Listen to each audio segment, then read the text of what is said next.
Debut single na Infatuation ni Sparkle artist Kaloy Tingkungko available na sa lahat ng digital streaming platforms. Narito ang report.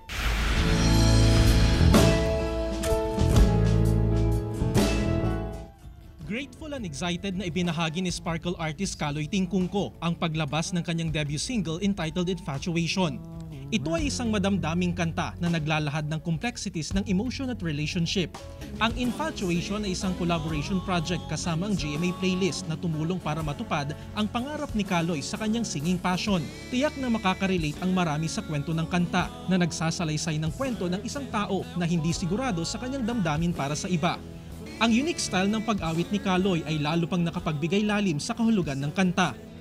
Ano naging inspirasyon? I think, syempre yung root of all things in the universe, which is love. Yun yung kanta. And yun, yung hilig ko rin talaga kumanta. And finally, it's given life.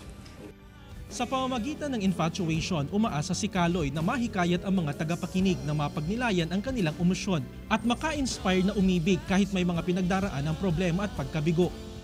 Why does my heart beat like a drum when you're around? Everything suddenly turned and I am found. Support and listen to my first ever single entitled Infatuation. Available ng Infatuation sa lahat ng digital streaming platforms worldwide. Jarek Pasiliao, 1 North Central, Luzon.